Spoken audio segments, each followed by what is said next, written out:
2 of 4 in the Grow in His Word series, taking a look at the Old Testament and the poets and prophets who spoke of the coming Messiah. You are listening to Lesson 11 on the topic of Daniel Part 2, presented by ECC lead pastor, Dennis Miller. Now we're back to the book of Daniel, and we're going to do now the second half of it. Daniel is broken down into 6 chapters of history, 6 chapters of prophecy. The first 6 chapters you learned about. Some of you were concerned about a quiz today. This would have been a wonderful quiz to ask you some of these things, but we'll just review them together. In chapter 1, he determined not to eat the king's food. Remember verses 8 to 9? Now Daniel resolved, Daniel resolved, and then the next verse, now God. And I just think that's a wonderful lesson. Chapter 2, he interprets a dream, and also in chapter 4, he interprets a dream. 2 different dreams, but much the same as you'll see today, much the same subject. Chapter 3 was the fiery furnace with 3 guys who we call Shadrach, Meshach, and Abednego. That was their Babylonian names, but their Hebrew names were, Hananiah, Mishael, Azariah. Good. Hananiah, Mishael, Azariah. And those 3 godly men would refuse to bow to the king's image. And of course, God spared them in an unbelievable way. And Nebuchadnezzar himself worshiped the Lord of heaven, the true God. Later, he fell away again, but he was a madman, as many of those world leaders, those periods of time have been.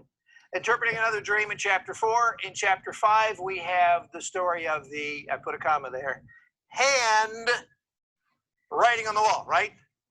Not the handwriting on the wall. Karen and I got home from class 2 weeks ago. We turned on the TV. Do you remember what? Oh, it was golf.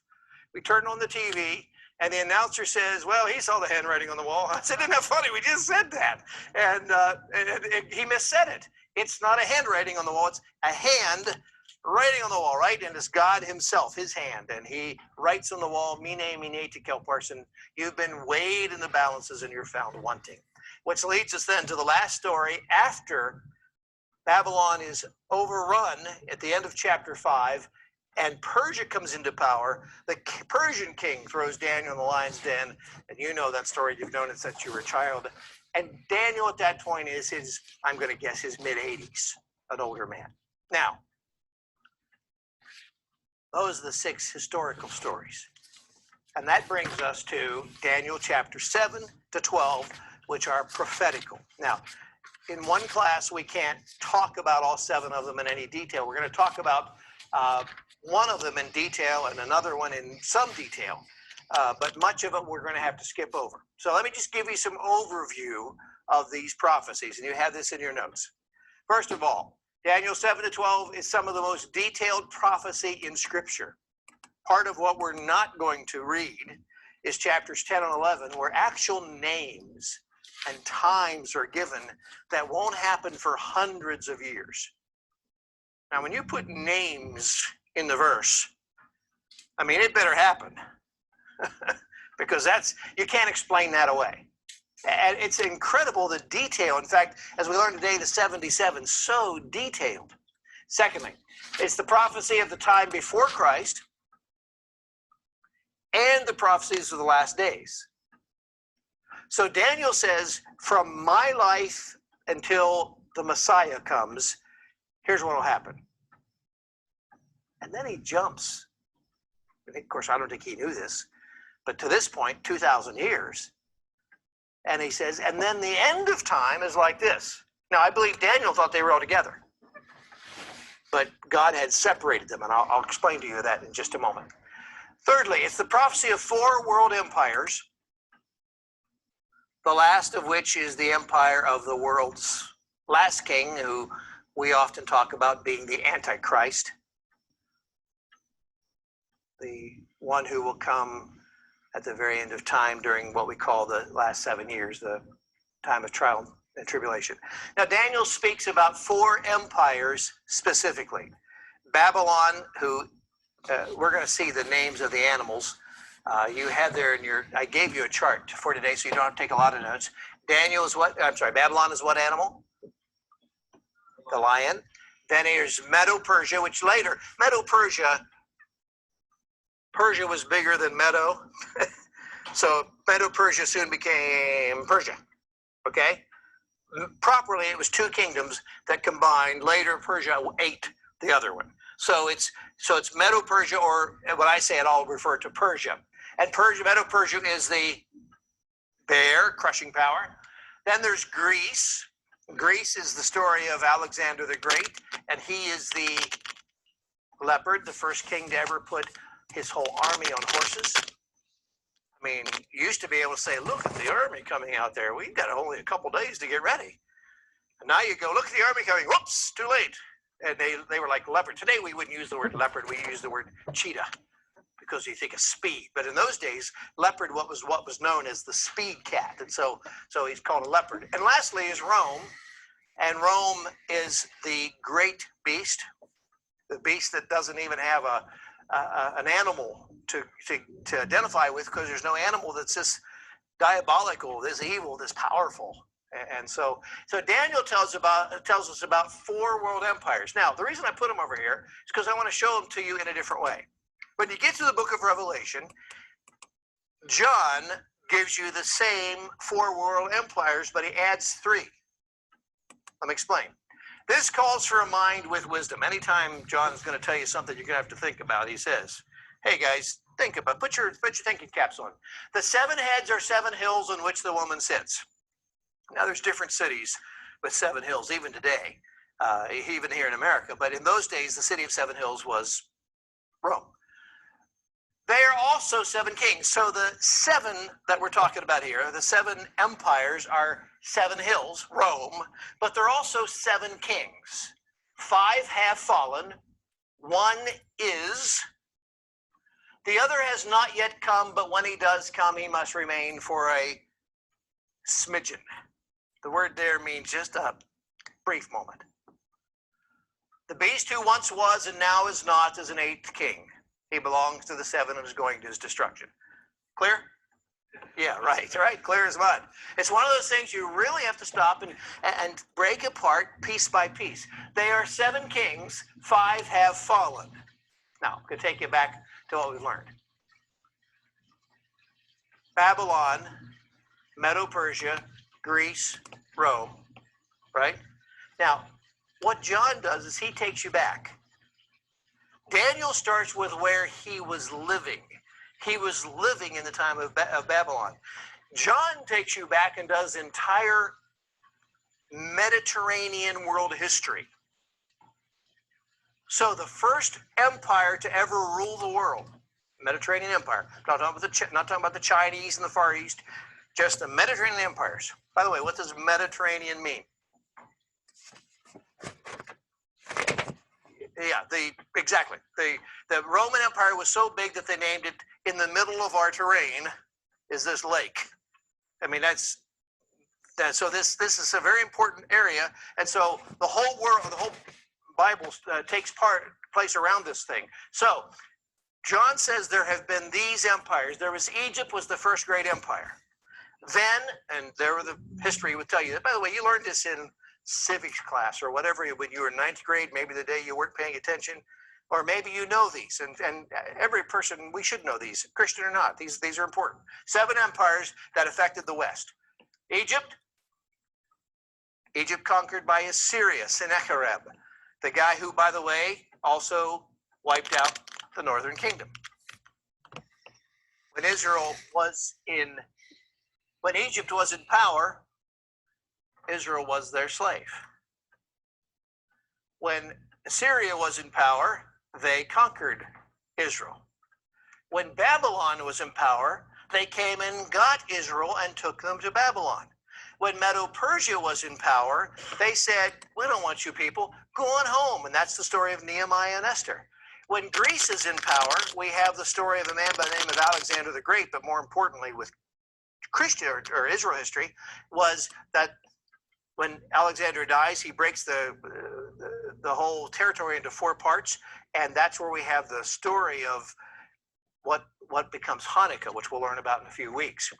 When Rome was in power, of course, the temple was destroyed and the Israelites are kicked out of their own land. So John is giving you the same 4, but starting with the beginning of history. By the way, what's the common denominator here? Each one of these empires tried to destroy the Jews, tried to wipe them out. Egypt, through the Pharaoh, right? Assyria, through Sennacherib. He conquered the northern kingdom, went down to the southern kingdom, tried to take them too, but couldn't do it because of prayer, if you remember. Prayer of a very righteous king, and so he turned around and went home. Babylon is the story of Nebuchadnezzar, who tried to wipe out the Jews and actually did take them away from their home. Medo-Persia, not the king, but another man who we just celebrated while we were in Israel, a few of us. Just celebrated the story of Esther and Haman.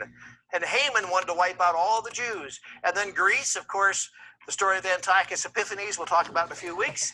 And then Rome, who did a pretty good job of not only wiping them out, but then dispersing them. Now, 5 have fallen. If you're living in John's day, 5 have fallen. 1, 2, 3, 4, 5. Who was in power when John wrote? Rome. 5 have fallen. 1, 2, 3, 4, 5. What's the next words? 1 is Rome. As John's writing, he says there's one. Did John think that the second coming was going to happen right now? No. No, because he said there is one in power and there's one who's not yet come. Now, please be careful if you write this down, because I have no clue what the seventh empire was or will be. But it will be an earthly empire. It won't be the last one. My guess is Germany. And the reason I believe that is because they tried to wipe out the Jews more than any other, maybe in all of history. The Holocaust, the death of more Jews than of any, maybe of all the previous, or maybe all the previous combined. And how long did they last? They were, by the way, they called themselves an empire. How long did they last in Europe? Just a very short time. So the seventh one will come and he'll remain for a little while. Remember, just a whisper, he'll be gone. And then he says, the last king will come back. He belongs to the 7, but is an 8. How can you belong to the 7 and be an 8? It means you have to be one of the 7.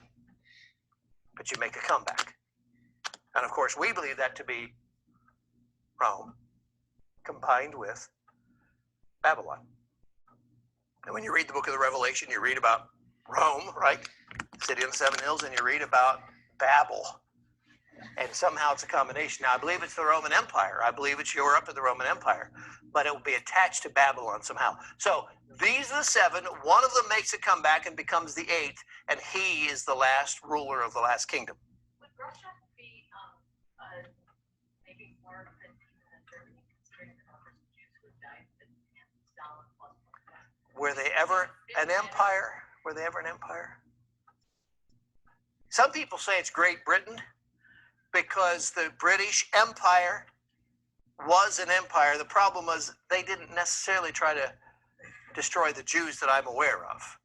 Some people believe it's Spain, because if you know, Christopher Columbus was most probably a Jew and was kicked out of Spain in 1492 and got on a boat, and the rest of the story, you're right, is history.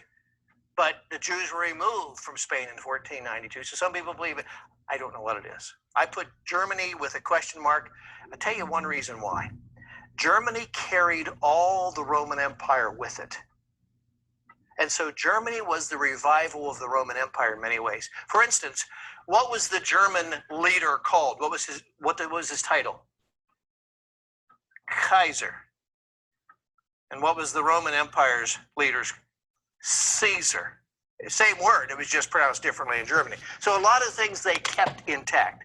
So I put Germany, but if you go out here and say, well, the 7th Empire was Germany, don't say that you're quoting me, because I don't know the right answer. I'm just guessing one, okay? All I know is, of the 7, one of them makes a comeback, and I believe that to be Babylon. Yes?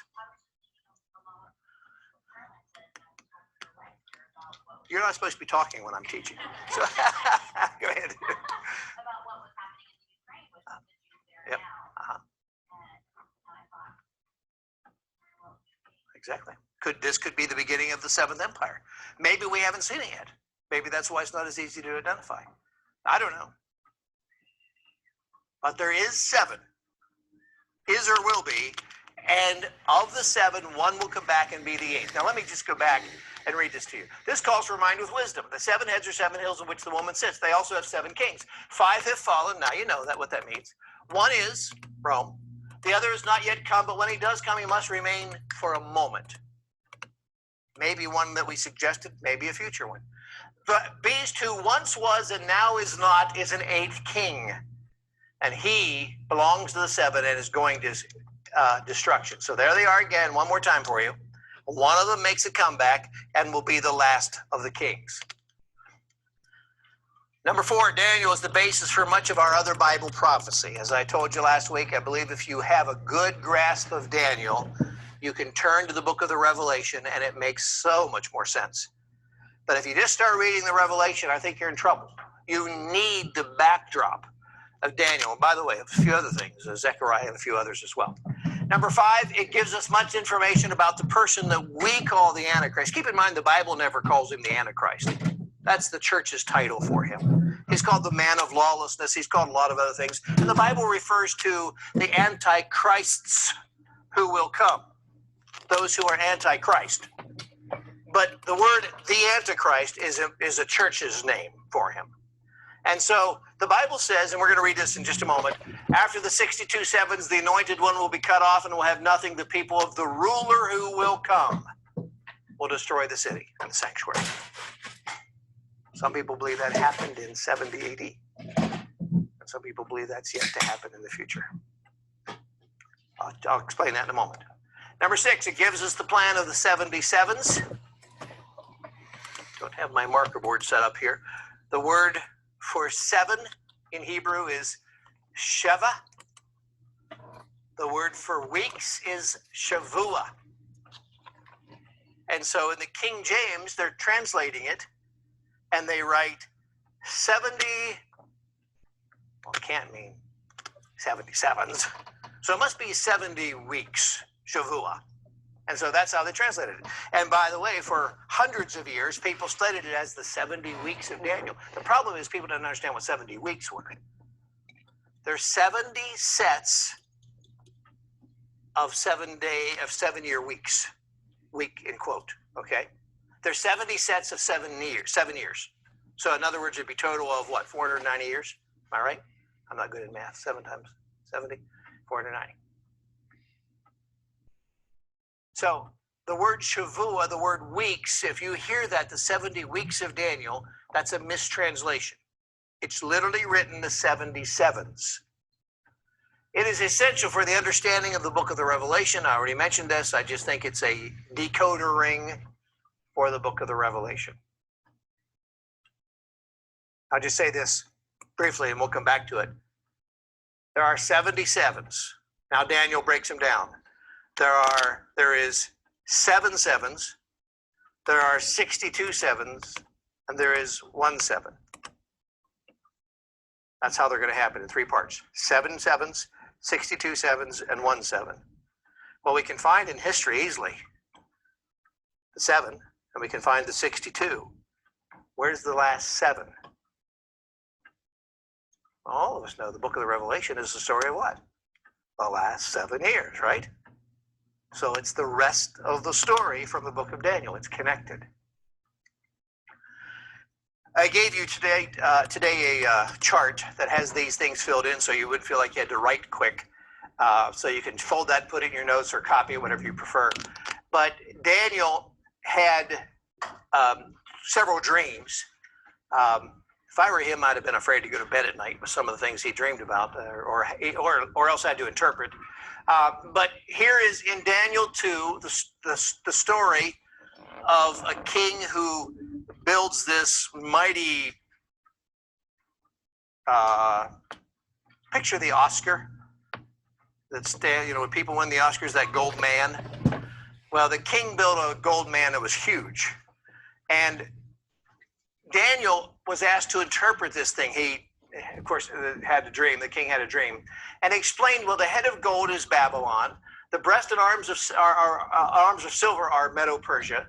The belly and the thighs of brass, that's Greece. Legs of iron are Rome. Now, you don't understand that until you start to read it carefully and go, oh, okay, I see how that goes. And then there's another dream where there's four animals. The lion in chapter 7 is Babylon, the bear is Medo-Persia, the leopard is Greece, and great beast is Rome. And then there's one more where you have the ram with two horns, and out of that comes the goat. And I'm not going to explain any of this to you because it's just way too much material. We could spend weeks in Daniel, so we're not going to take the time. I just want you to see that Daniel says this is all going to happen. From 625, Daniel was not living in 625, it was later than that Daniel lived.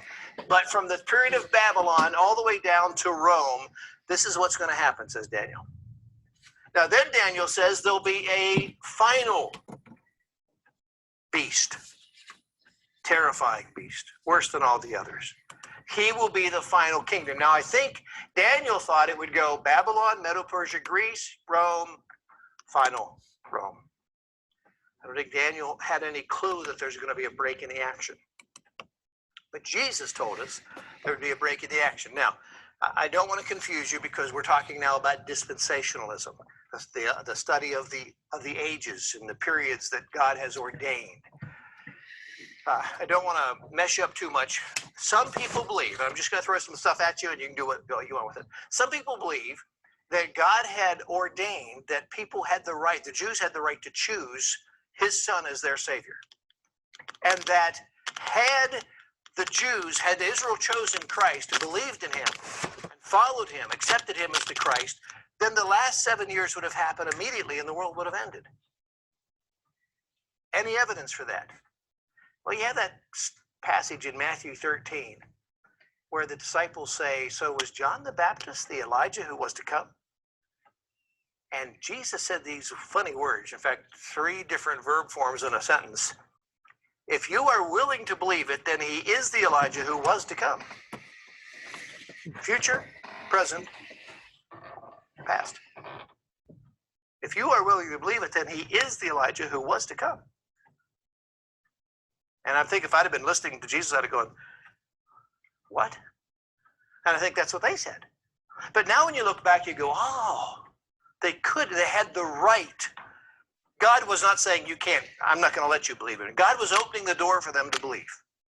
But when they didn't, says Jesus in Luke 21, they will fall by the sword and will be taken as prisoners to all the nations, talking about what's going to happen after he dies and rises again.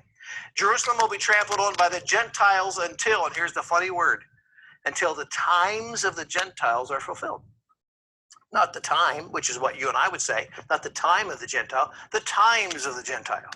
In other words, there will be multiple groups of Gentiles who will rule Jerusalem, who will rule the Temple Mount. And you know that was true. From the time of 70 AD, when Jerusalem was destroyed, all the way through history. You can name the Arabs and the Mamelukes and the British and, just the Crusaders, just so many different groups of people. Solomon the Magnificent was kind of the last big one. And then, of course, the Great Britain up until 1944 when they left. So there would be this times of the Gentiles that would be the break in the action. Some people believe we're living in the last days now, particularly because of this. Because the times of the Gentiles apparently had been fulfilled. Today, who rules Jerusalem? The Jews. And so the Gentiles are no longer in control. So some people believe we are in the last days because of this verse.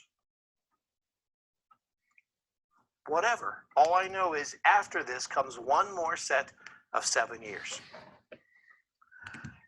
Now, Daniel chapter 9, we have a prayer. And in the prayer is what we find some real amazing material. So let me just tell you a little bit about this prayer. Daniel's prayer in Daniel's chapter 9, by the way, in my opinion, is the equivalent of the Lord's Prayer in Matthew chapter 5.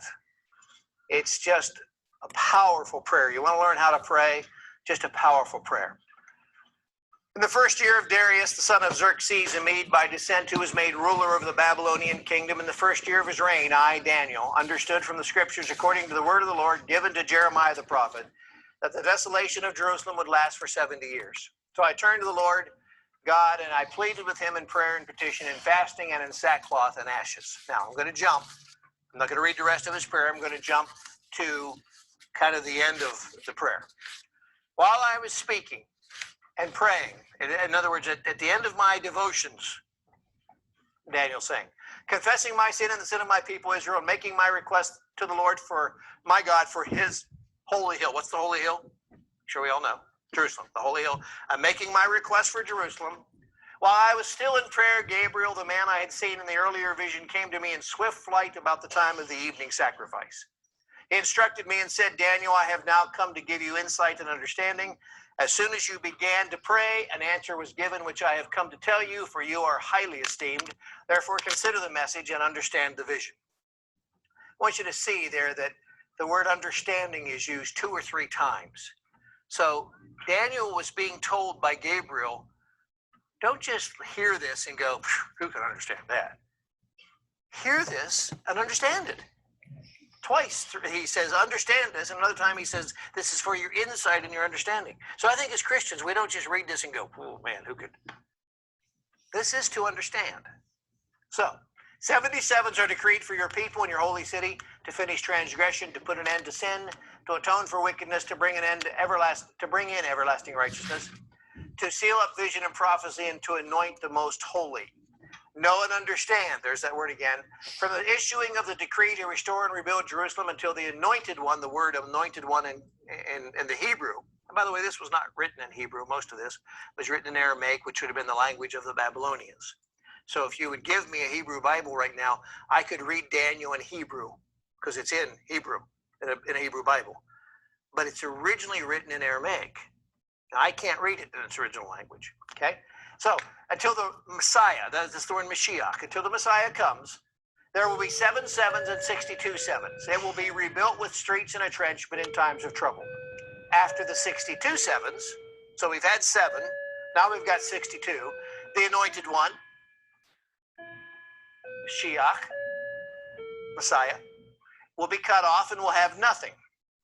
The people of the ruler. Pause a minute. Let me just take you back to this word up here.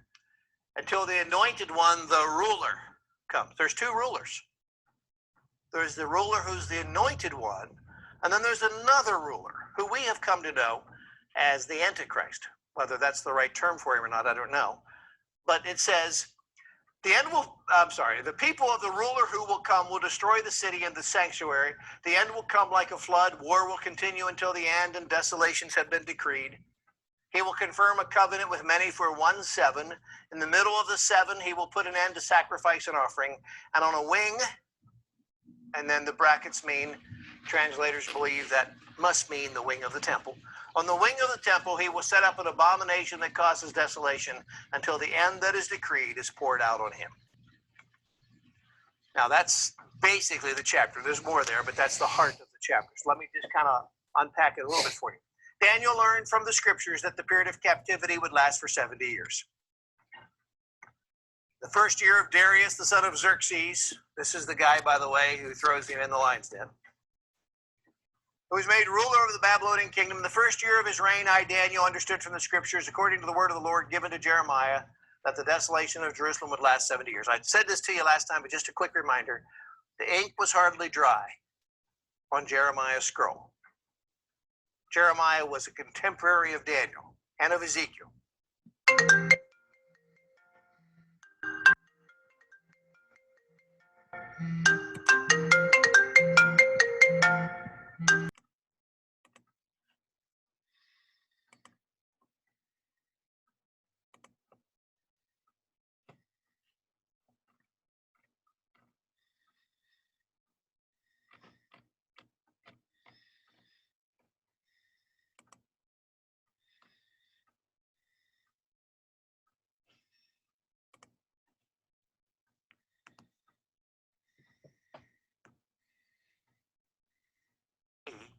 That this thing is still almost wet, the ink's almost wet, and Daniel is having his devotions with it.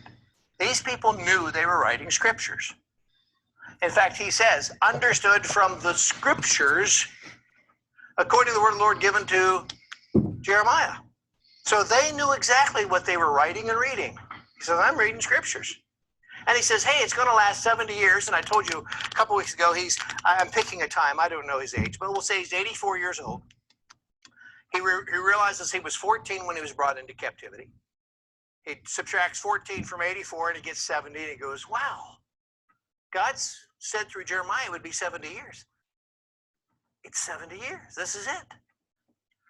Because of this, Daniel began to pray and ask God to fulfill his will. You know, this is something I think Christians don't get. And I'm going to just say I'm first in line with not getting it. I'm deterministic enough. I'm reformed enough in my theology that I believe God will do what he will do. He's sovereign. He's in charge. I'm comfortable with whatever he does, right? On the other hand, Daniel says, I just read that it's going to happen at the 70 years. So I turned to the Lord God and pleaded with him in prayer and petition and fasting and in sackcloth and ashes. In other words, God said he'd do this, so I prayed that he would. And I'm like, well, if God said he'd do it, there's a lesson there, right? Why do we pray in the Lord's Prayer, our Father who art in heaven, hallowed be thy name. Thy kingdom come. Is it going to come? Absolutely it will. But you know, he told us in the Lord's Prayer, pray that it does. And I fail in that matter. I just sometimes am maybe so trusting in the sovereignty of God that I don't do what I think I'm told to do in Scripture. Daniel said, hey, you said it was going to happen. I'm going to pray it does. That's a real good lesson. Number 3, while Daniel prayed, God sent the answer. Sometimes you wonder if God hears our prayers. While Daniel was still praying, the answer was on its way. As soon as you began to pray, an answer was given. Isn't that neat to know? Now, oftentimes the answer is not what we want to hear. Sometimes the answer is just to be patient. But to know that as soon as you began to pray, and by the way, he was highly esteemed. That doesn't mean that only his prayers are heard, but because he was righteous before God, his prayers were heard, as yours are, and when we are righteous. Therefore, consider the message and understand the vision. This is important to understand. God's answer was not what Daniel wanted. Daniel was praying for Jerusalem after 70 years of servitude. God's answer was the fulfillment of Jerusalem after 70 sets of 7 years. Isn't it interesting how God answers us so much bigger than what we ever prayed? You pray to God for something, and you know, in faith, you oftentimes receive so much more than what you had intended because his mind is so much bigger. His intent is so much bigger. So Daniel says, God, we've been here in Babylon for 70 years. Jerusalem is in ruins. Just send us home. Send us back to Jerusalem. That's all we want. And God says, oh, I will. I will. But it's much bigger than that, Daniel. It's not just going back to Jerusalem. It's the final accomplishment of what will happen in Jerusalem. It's much bigger than 70 years. It's 70 sets of 7 years. But Daniel must have been pretty bright to get this the first time, right? Because we read it, we struggle with it.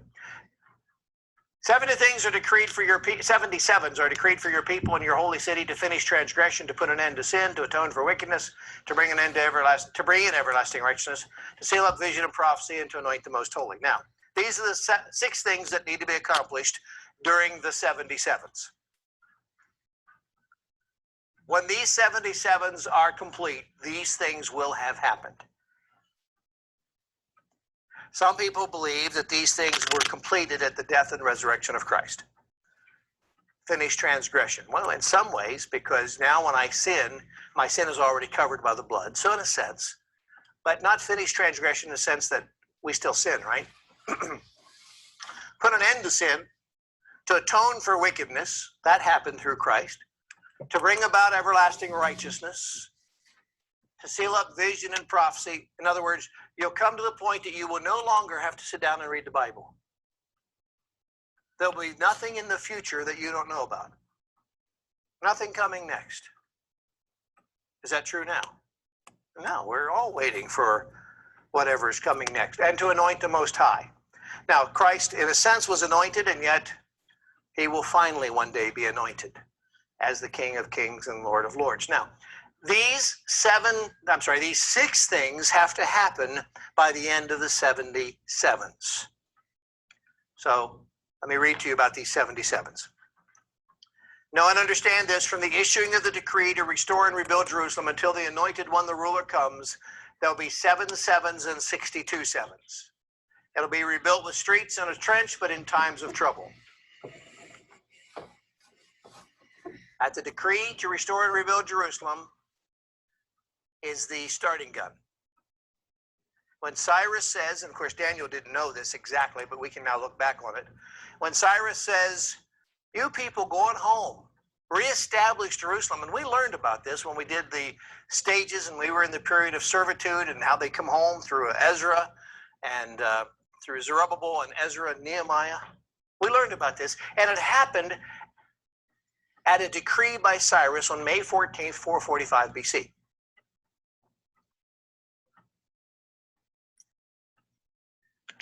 In other words, Cyrus puts the gun in the air and shoots and says, go! And that's when that's when the 77s begin. God told Daniel the 77s would be divided into several subsets. He said there would first be 7 sevens, and 7 sevens would be, our math is good enough for that one, right? 49 years. So first of all, there will be a set of 49 years. What will happen? Now, if you start with the marker point of 445 BC, May 14th, history tells us that Jerusalem was dedicated and that the Old Testament was canonized. In other words, it was declared to be the Old Testament, the Hebrew Bible, in 396. That was 49 years later.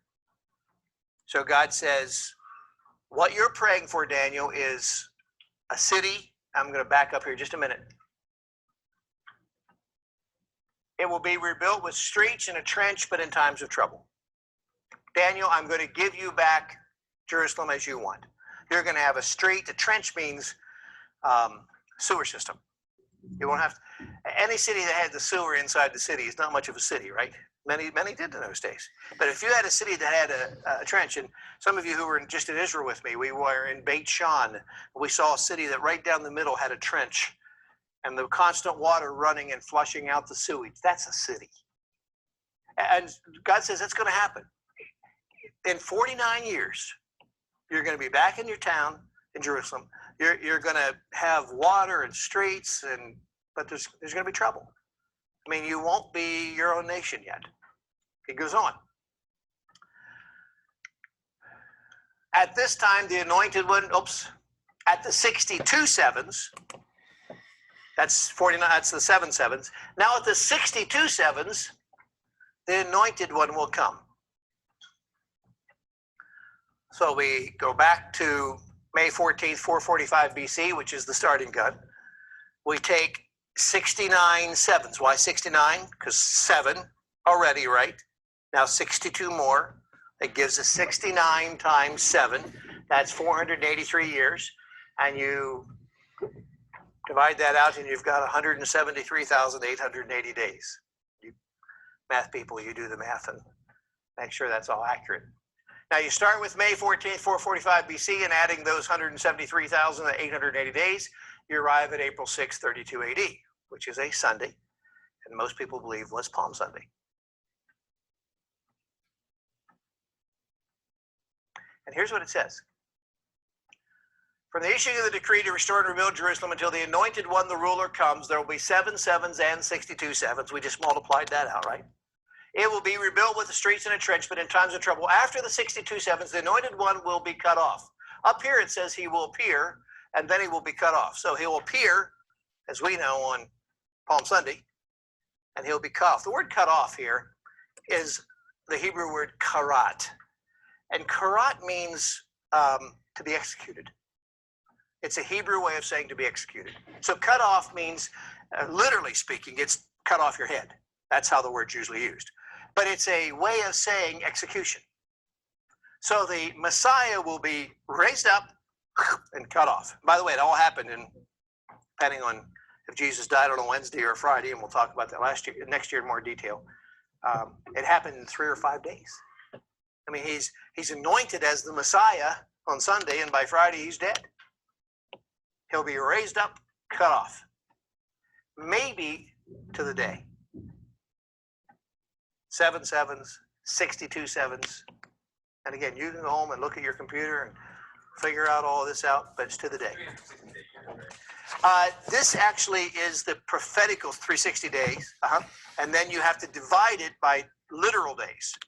So you take it by the literal days, and you can actually do that now on an app on your computer where you can, on the internet, where you can kind of divide it out, say starting here to go to here, how many days would this be? And of course, you don't count 0 BC because 0 means there's nothing there, right? So it goes from 1 BC to 180. But you'll come down to possible date. I don't know if that was the date. I'm just saying it has to be awful close. I mean, just to think, he didn't say 148 AD, because then we'd all go, wonder what happened in 148. Or he didn't say 5 BC. He said 32 AD, which, I mean, you do the math, and you're within, if it isn't that day, which I think it is, I don't think God missed by day, just to be honest with you. I don't think he missed by day. But even if we figure it out that it's really close, my guess is it's right on. Because God just has that ability to do things just exactly right. So you have 7 plus 62. Then the people of the ruler who will come will destroy the city and the sanctuary. Just 40 years later, as you know, a man by the name of Titus Vespasian, who later will become a Caesar, he goes to Jerusalem. By the way, we are told that he had no intent of destroying the city or the temple, but that in fact it was the Jews who didn't want him to have it. So he sieged them. He put a siege around them, just like Jesus said. Remember when Jesus stopped and prayed over Jerusalem? Oh, Jerusalem, Jerusalem, if only you knew what's about to happen to you. And he did exactly what Jesus said. He sieged them. And then they supposedly got to the point that they ate their own pets. They were so hungry, maybe ate some of their own children. I mean, it's a horrible thing to think. But history tells us they came to the point of starvation and finally maybe set their own city on fire and destroyed it themselves. And then Titus Vespasian goes in and takes over. And as you know, then a Roman city is built on top of it. Not a Jewish city, but a Roman city. People of the ruler who will come will destroy the city and the sanctuary. The end will come like a flood. War will continue until the end, and desolations have been decreed. He. Is it the same he who destroys the temple? If that's true, it's Titus Vespasian. Or is it another he? Here's the problem with prophecy.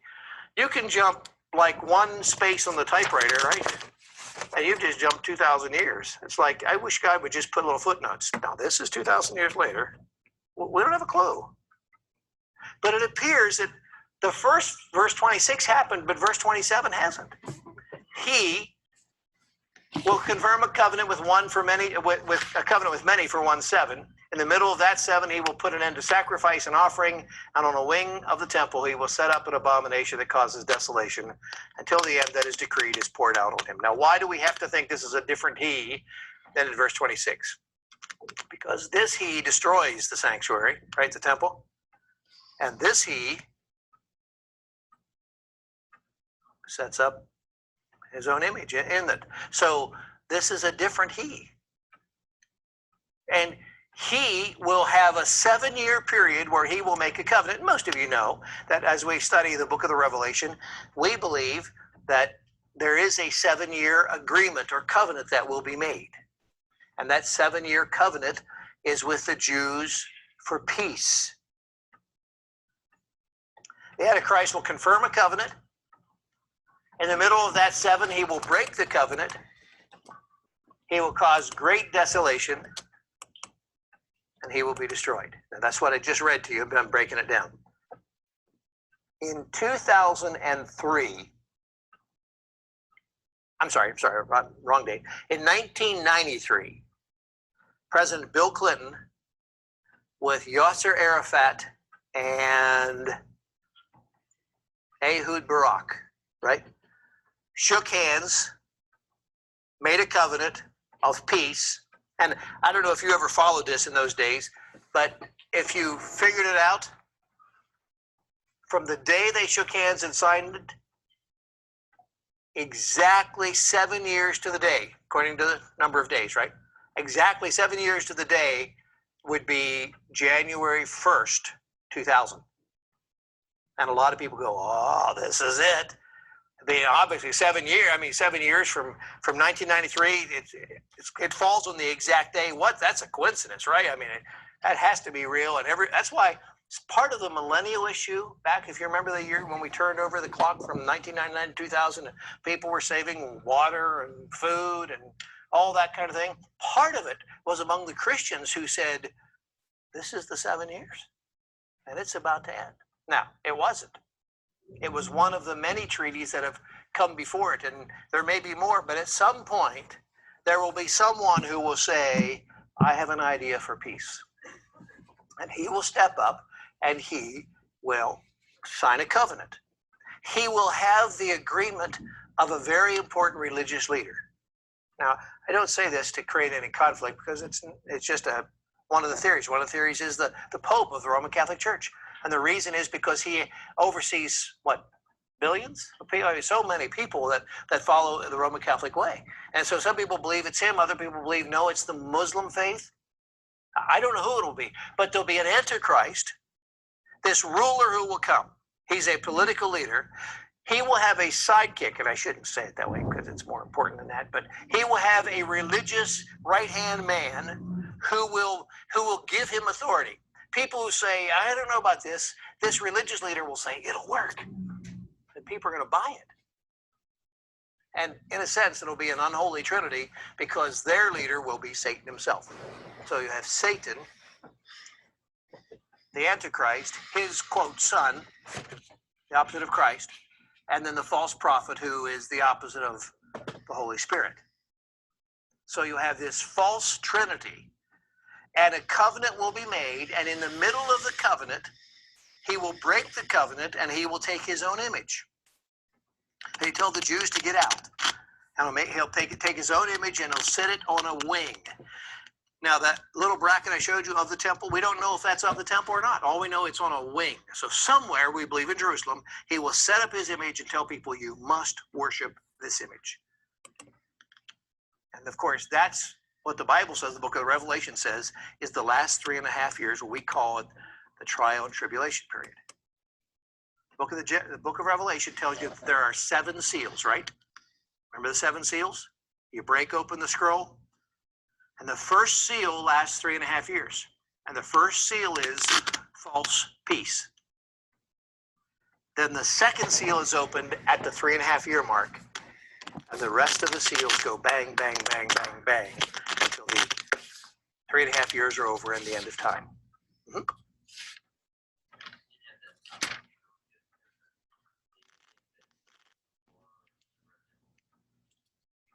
It's just some believe that the Petra is the place that they'll be kept. I don't know. Some people believe the 144,000 are symbolic, and some people believe they're literal. I believe they're literal, but I believe they're going to be preaching all around the world. I believe they're Jewish preachers. And they'll be kept for that last period of time. Yes, they'll be kept safe. So this is the story of the last 7 years. Now, all of us go, wow, I'd like to know more about the last 7 years. And that's why you have the book of the Revelation.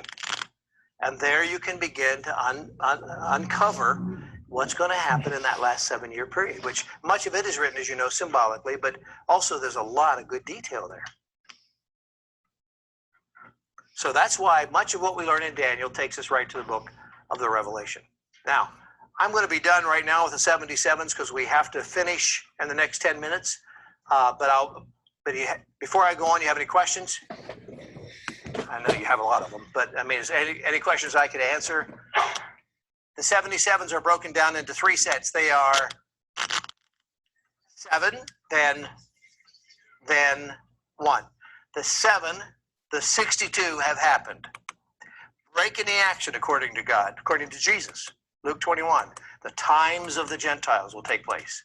At the end of that, there will be 7 years where a ruler who will come will sign a covenant, break it, and that will be the last moment of our world's history. And Christ will come at the end of those last 7 years and finish that battle.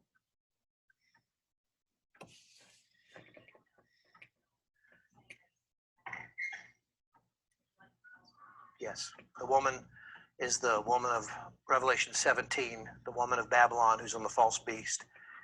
Remember her name is Babylon, mystery religion. And the Tower of Babel was the first false religion. And all other religions have been in her line. So she's called the mother of all false religions. She will be destroyed in the last 3.5 years. Along with the false prophet, who is her spokesman.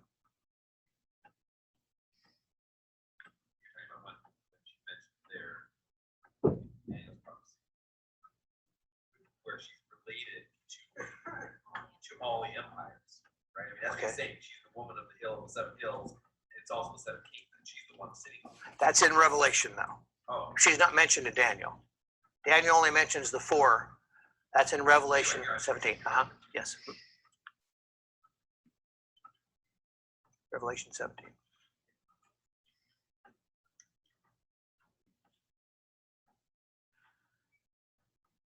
Daniel 9 is absolutely critical to anybody who studies end times, often referred to as dispensationalism, the study of the time periods.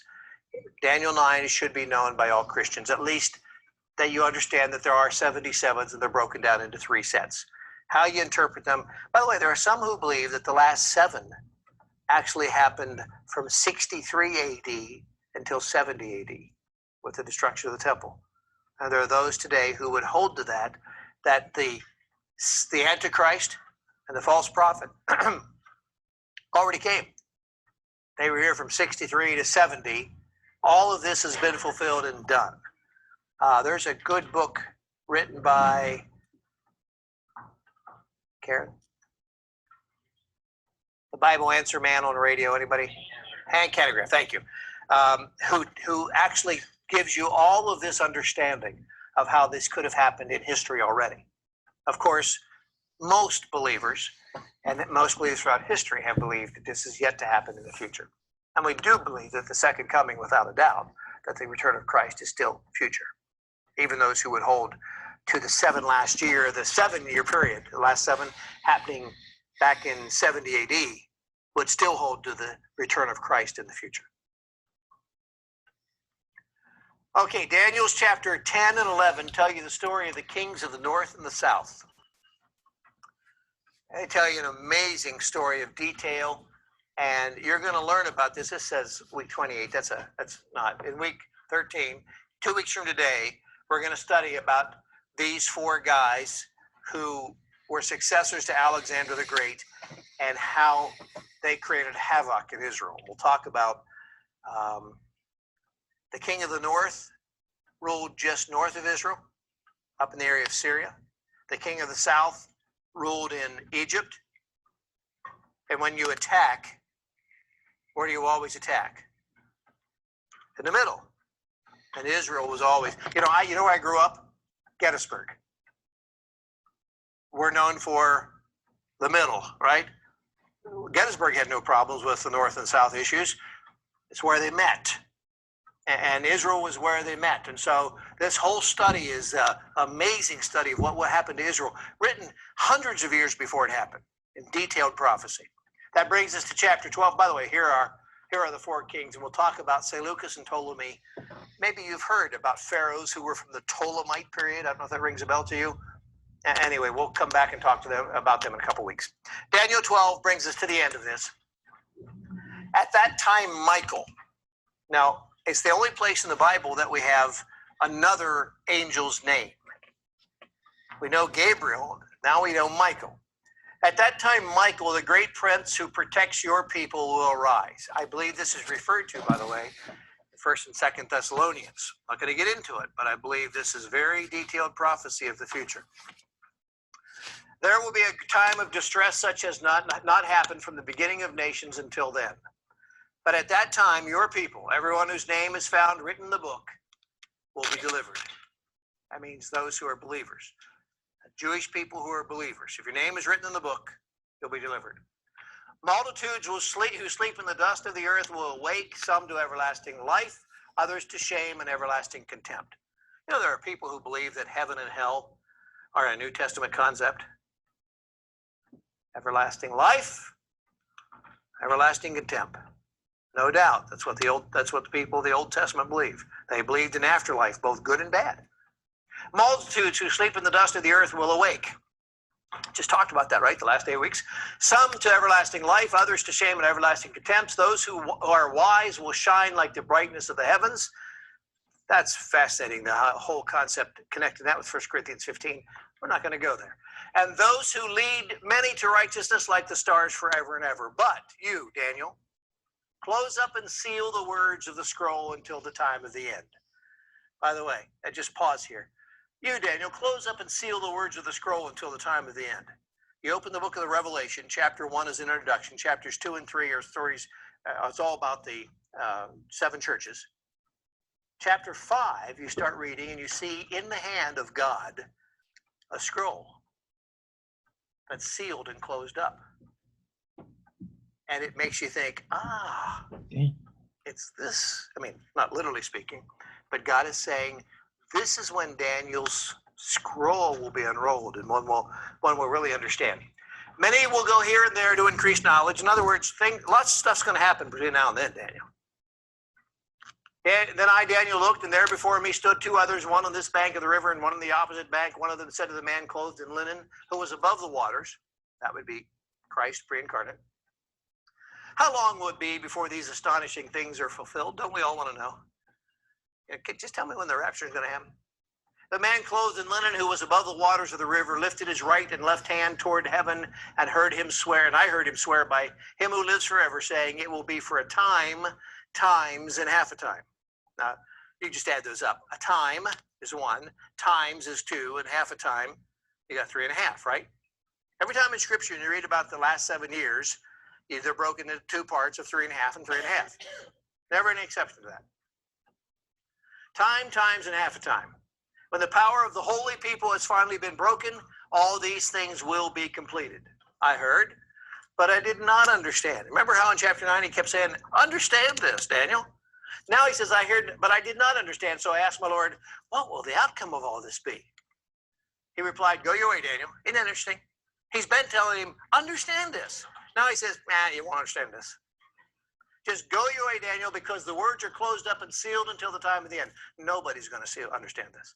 Many will be purified, made spotless, refined, but the wicked will continue to be wicked. None of the wicked will understand, but those who are wise will understand. From the time that the daily sacrifice is abolished and the abomination that causes desolation is set up, there will be 1,290 days. Divide that down and you've got exactly 3.5 years. Then it says, blessed is the one who waits for and reaches the end of the 1,355 days. What would that be? Well, that'd be 45 days more. And if you study the story of the feast days, which we will next year, I promise you, we'll study that next year, you'll understand that there's one feast 45 days later. It happened hundreds of years after Daniel. Daniel would have no idea. As he writes that, he's going, I wonder what this is all about. It's way beyond his understanding. We today can understand at least more of it. As for you, go your way till the end. You will rest. Daniel, you're going to die.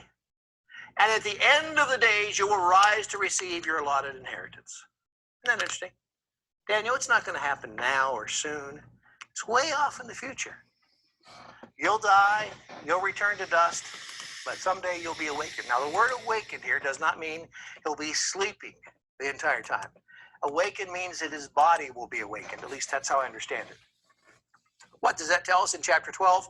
It says there's great stress coming for Israel, greater than the world has ever seen. I believe greater than the Holocaust. I believe the next Hitler, Antichrist, whatever we call him, the next Caesar, will be worse than the last.